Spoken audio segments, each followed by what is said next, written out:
Querido amigo, estamos estudando a carta de Paulo aos Colossenses.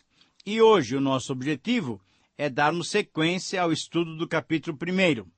Nós vamos estudar ainda nesse capítulo 1, hoje, a oração de Paulo, os versos 9 a 12, que nos mostram em detalhes esta oração que Paulo fez a Deus em favor e em agradecimento aos Colossenses.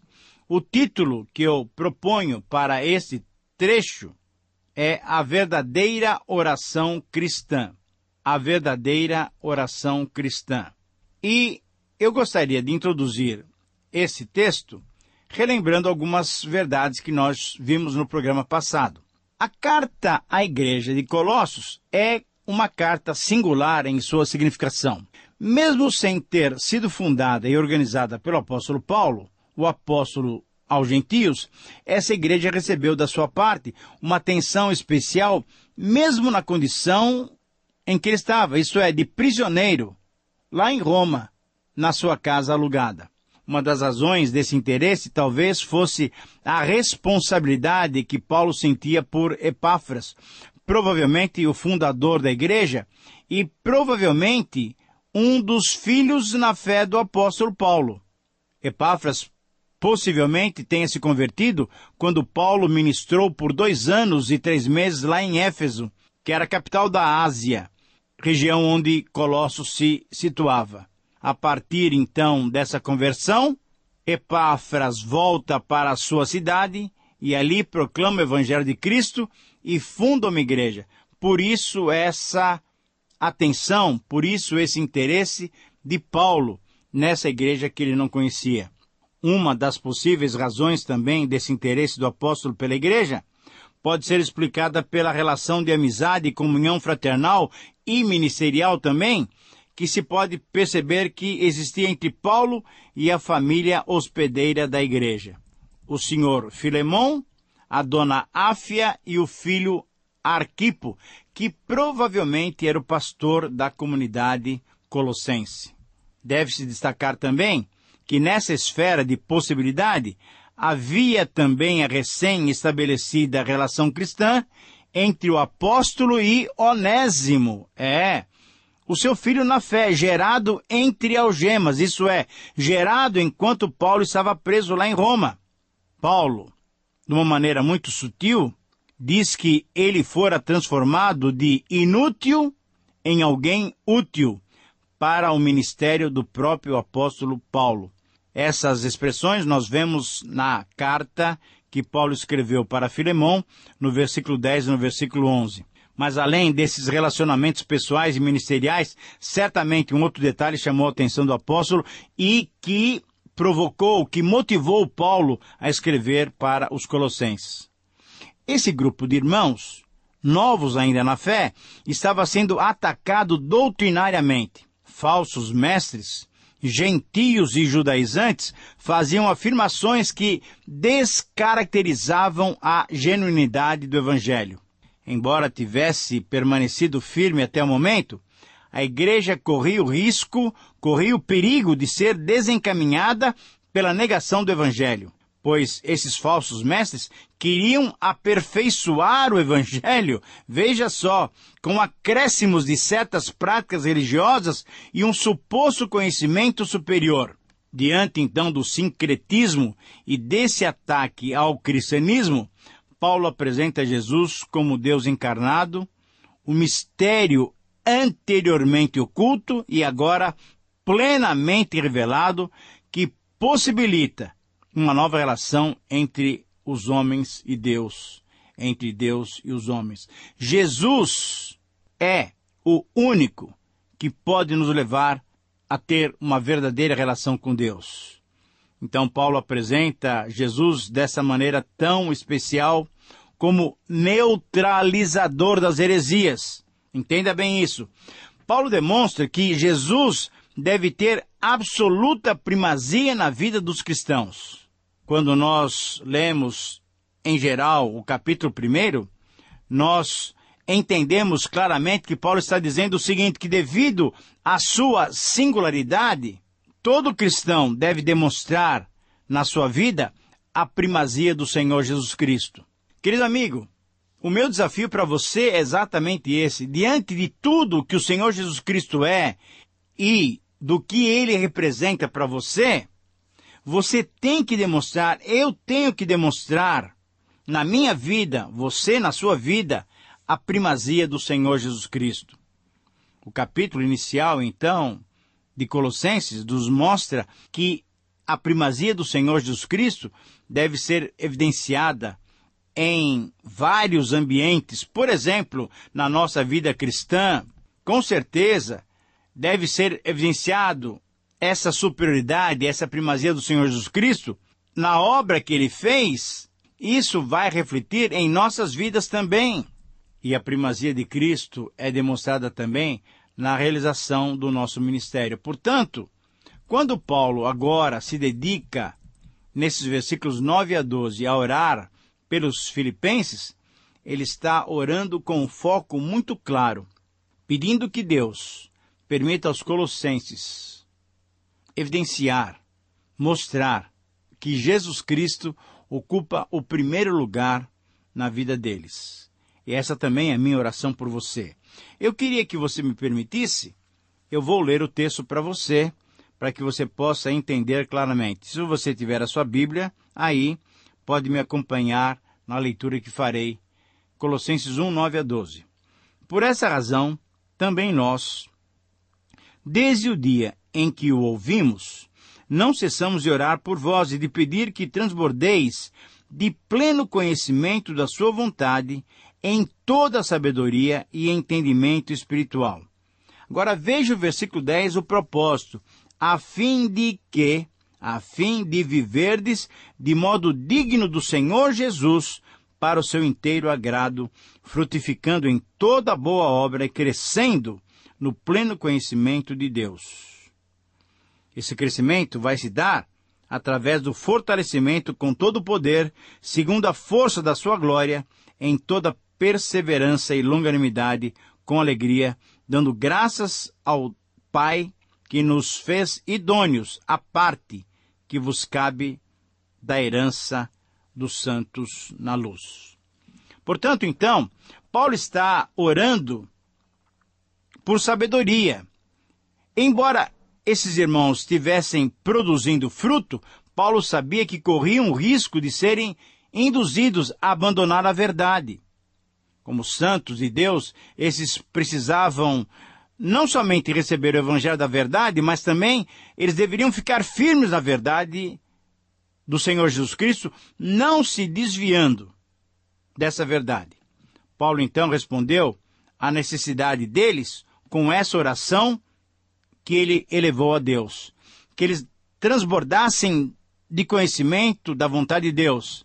Querido amigo, a vontade de Deus foi livremente revelada no Evangelho, e é o dever de todo cristão conhecer e viver de acordo com essa vontade. Paulo então orou para que eles recebessem pleno conhecimento, edificando sobre o que já foi ensinado em toda a sabedoria e entendimento espiritual. Veja bem, o Evangelho não é uma revelação da sabedoria humana, mas é a revelação da mente espiritual de Deus. Portanto, Paulo não ora por seu entendimento intelectual do Evangelho, mas por uma percepção, por um entendimento espiritual mais profundo. Mas ele ora também para que eles vivessem de modo digno do Evangelho do Senhor Jesus. Veja o versículo 10. Diferente de qualquer pessoa que tenha apenas um entendimento intelectual do Evangelho, aquele que entende o Evangelho espiritualmente, esse terá uma vida transformada. Não é apenas aquele que conhece o Evangelho, mas aquele que conhece e pratica, esse sim crescerá em discernimento espiritual para agradar o Senhor. O discernimento espiritual produzirá um povo que conhece o Senhor, um povo que produz o fruto de boas obras. E tudo isso é porque o Senhor nos fortalece pelo seu poder e que assim nos leva a herdar a herança celestial. Portanto, mais uma vez eu repito, nós estamos diante da verdadeira oração cristã. Paulo, sempre que orava pelos colossenses, ele diz que ele sempre dava graças a Deus, agradecia a Deus pelas qualidades da vida cristã daqueles irmãos. Será, querido amigo, que as pessoas podem agradecer a Deus por nossas qualidades na vida cristã? A palavra que tinha sido pregada para eles era uma palavra da verdade, e os efeitos que ela tinha produzido eram as principais virtudes cristãs: uma fé prática, um amor altruísta e uma esperança bem alicerçada. Mas essa carta não é uma carta apenas de felicitações. Mesmo não tendo fundado a igreja, ele a conhecia, pois conhecia Epáfras, o seu fundador humano, e sabia do potencial da igreja. Situada num ponto bem estratégico, um ponto geográfico próximo das igrejas de Éfeso e de Laodiceia, essa igreja de Colossos, próxima também de Hierápolis, embora pertencesse à menor dessas três cidades, mereceu uma atenção do apóstolo Paulo, porque ele considerava que os cristãos colossenses estavam sendo atacados por hereges que queriam desviá-los do cristianismo verdadeiro. Paulo tinha amor pelas igrejas e, para a igreja de Colossos, ele desejava então que ela crescesse em conhecimento e prática do cristianismo genuíno.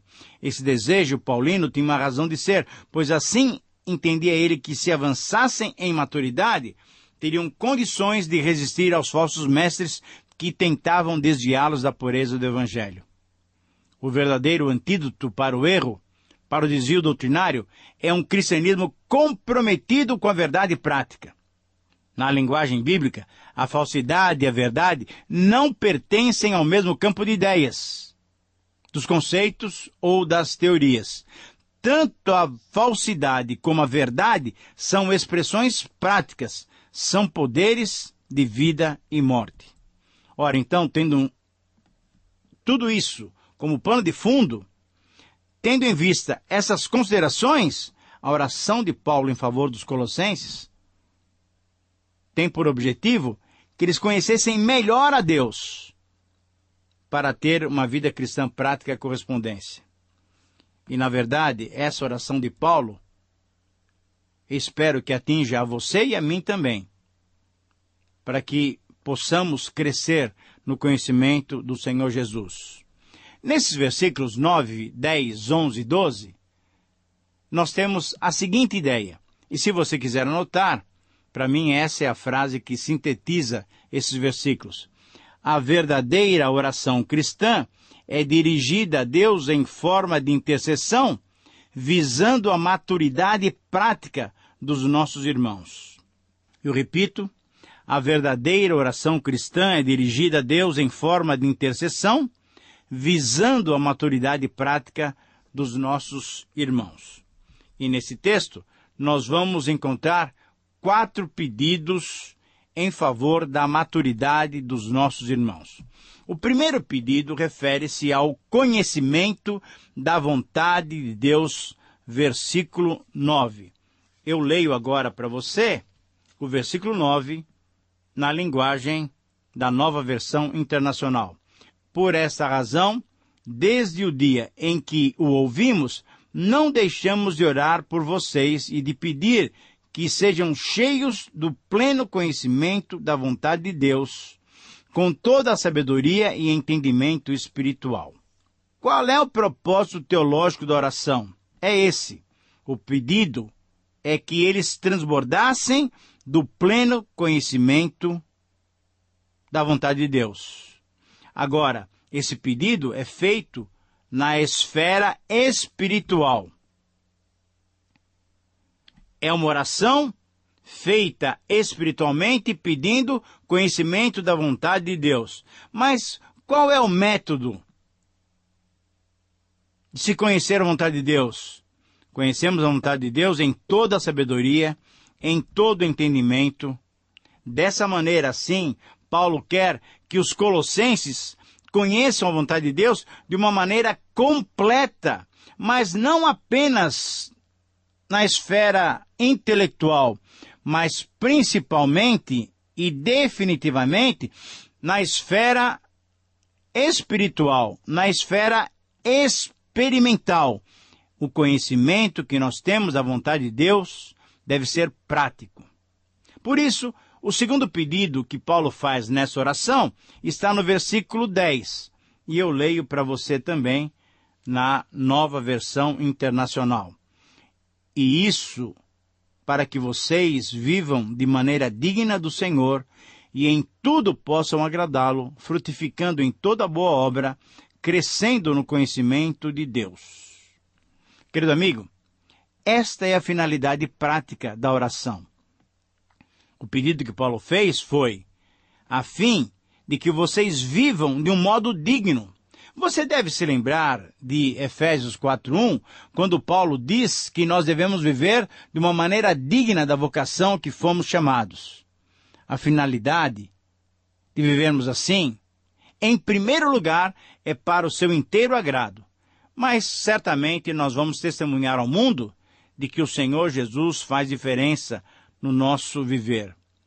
Qual é o método de demonstrarmos ao mundo que vivemos dignamente do Evangelho do Senhor Jesus? Quando nós frutificamos em toda boa obra, quando nós continuamos crescendo no conhecimento experimental do nosso Deus. Essa é a finalidade prática da oração. Paulo está orando por você e por mim, e orou pelos Colossenses, porque essa é uma palavra eterna, ela afeta a nossa vida. Ele pede que nós conheçamos a Deus, mas pede também que nós vivamos dignamente diante do nosso Deus. O terceiro pedido refere-se ao fortalecimento que só pode ser obtido em Deus. Veja o versículo 11. No versículo 11, nós lemos as seguintes palavras: sendo fortalecidos com todo o poder de acordo com a sua força, com a força da sua glória, para que tenham toda perseverança e paciência com alegria. Querido amigo, esta é a provisão para a vida cristã. Para a vida cristã, nós precisamos de fortalecimento que só vai ser obtido em Deus. O processo é que nós vamos sendo fortalecidos com todo o poder. E isso é um processo, não é alguma coisa que vem de uma vez só, mas vem em processo. O método é segundo a força dele, a força da sua glória em nossas vidas. E a manifestação. Quando nós somos fortalecidos, sabe o que acontece? Nós vamos sendo perseverantes. Nós vamos caminhando com mais segurança, sem desistirmos. Nós somos longânimos. Nós temos uma maneira mais amável, mais paciente de nos relacionarmos com os nossos irmãos. Ah, querido amigo, quando Deus age em nosso coração, quando nós nos fortalecemos nele, realmente nossos irmãos também são abençoados. E, finalmente, o quarto e último pedido refere-se ao agradecimento que devemos dar a Deus. E este é o método da verdadeira oração cristã. Quando oramos, oramos com alegria. É a maneira de orarmos. Mas o método é orarmos sempre em tudo, dando graças a Deus o Pai. E a consequência é que o Senhor nos faz idôneos e que o Senhor nos dá a herança com os santos na luz. A verdadeira oração cristã dirigida a Deus deve ter por objetivo a maturidade prática de cada um de nós, dos nossos irmãos por quem nós oramos. Que o Senhor lhe dê condições de experimentar, de conhecer cada vez mais a Deus e ter uma vida digna do Evangelho do Senhor Jesus Cristo. Querido amigo, que Deus te abençoe, um grande abraço e até o próximo programa.